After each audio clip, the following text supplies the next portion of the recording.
Moto Ready here, welcome back. So the first video I'll cover as part of the video series is the issues because I want to get it out of the way. There are a few issues worth mentioning. The bike is a very good bike, very well designed, but a bike of this sophistication and complexity, there are a few issues, and that's important for me to mention. The first and foremost is the stock seat. As I've already mentioned in my other video about the Russell Daylong and why I had to get the Russell Daylong, the stock seat is not good, and I think Honda compromised sleekness to comfort, unfortunately. And so with the stock seat I can ride for an hour and a half, that's about it, and then I'll have to rush back home because my back would hurt so bad. I did put the Utopia backrest for the stock seat. It helped a little bit, but just a little bit, but it's not good enough for riding 5 hours, 10 hours in a day and so on. So I had to upgrade to this seat, right? This is the Russell Daylong Sports Edition, and so that is really the workaround to the stock seat. You can go with some aftermarket stock seats and they will really fix the problem. I went with the Russell Daylong. There are you have Corbin, you have I believe Ultimate, and few other options too for you to choose from. So that's one thing I want to mention.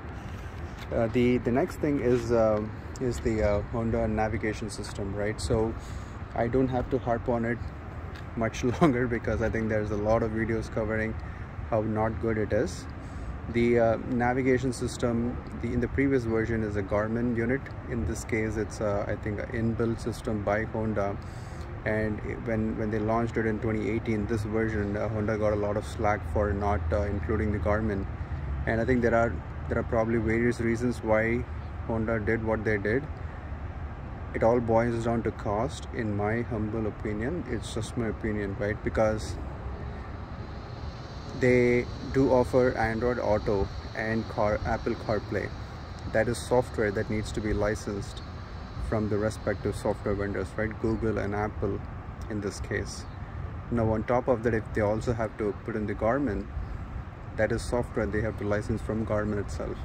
So I think it's just going to add up to the cost, and strategically Honda made a choice to not include the Garmin and offer Android Auto and Apple CarPlay, which is, in my opinion, really a good choice, because when Honda designs the Goldwing, they design it for a 20-year run, right? So they're very forward-looking, and by offering these platforms like the Android Auto and Apple CarPlay, it opens up a whole bunch of possibilities. So as we speak, there are apps that are available for us to install and get turn-by-turn directions like what you would get from a Garmin. May not be as good as a Garmin, but that's the beauty of a platform where you will have more and more apps that will come up in the months and years to come that would maybe one day be even more superior than the Garmin. So that was, I think, in my humble opinion, the reason why Honda did not include the Garmin. The Honda nav system is bad, but you can make it work. In fact, I made it work for a couple of months. You can draw your route using an app called curvature.de, where you need to create an app, or create a track, I'm sorry, with a lot of waypoints, so to trick the system to give you those turn-by-turn directions and so on. So even if you're doing all of that, it's somewhat cumbersome, somewhat clunky, and with the Honda nav, I always miss the turn. It would prompt me, but I don't think it prompts me in a timely manner, and so it missed the turn, and then I'll have to turn back and so on to take the route I want to take and things like that. So it was yeah it was a pain. And then with the Android Auto, right, you have Google Maps, of course, and then you have Waze and so on. So Google Maps is what I use most often, but then you do have times when you need to get those turn-by-turn directions, right? When you need to draw your own map, create a GPX file and load it into your navigation system, and for that I use an app in the Android ecosystem called the OSM AND Plus. It's also available for Apple, and that will give me turn-by-turn directions in my phone. And since my phone is connected to my bike, I do get the prompts from the speaker or from the comm system. The OSM AND Plus guys are actually working on an Android Auto version right now. In fact, they recently released it. I think they're working on some bug fixes and so on. So if it works well, I can have the app projected right on the display, which would be a game changer. And so I'll probably make a separate video in a few weeks or in a month or two once there's a stable version of that app that would work with the Android auto ecosystem, I'll definitely make a video about it.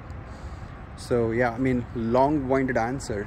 The point is, yep, Honda did not include Garmin, and I believe they have their reasons, but I'm very glad that they have Android Auto and Apple CarPlay. That opens up a whole bunch of possibilities.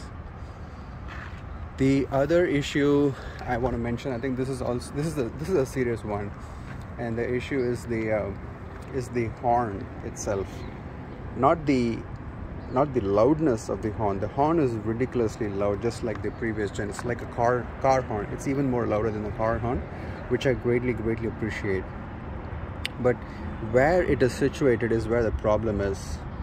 You know, in most bikes, right, the horn would be somewhere here, right where, you know, your thumb would easily reach. And we have gotten used to the horn being here in all the previous bikes we have owned, that it's in our muscle memory. So whenever we want to honk, we would, you know, automatically come here and, you know, press this button.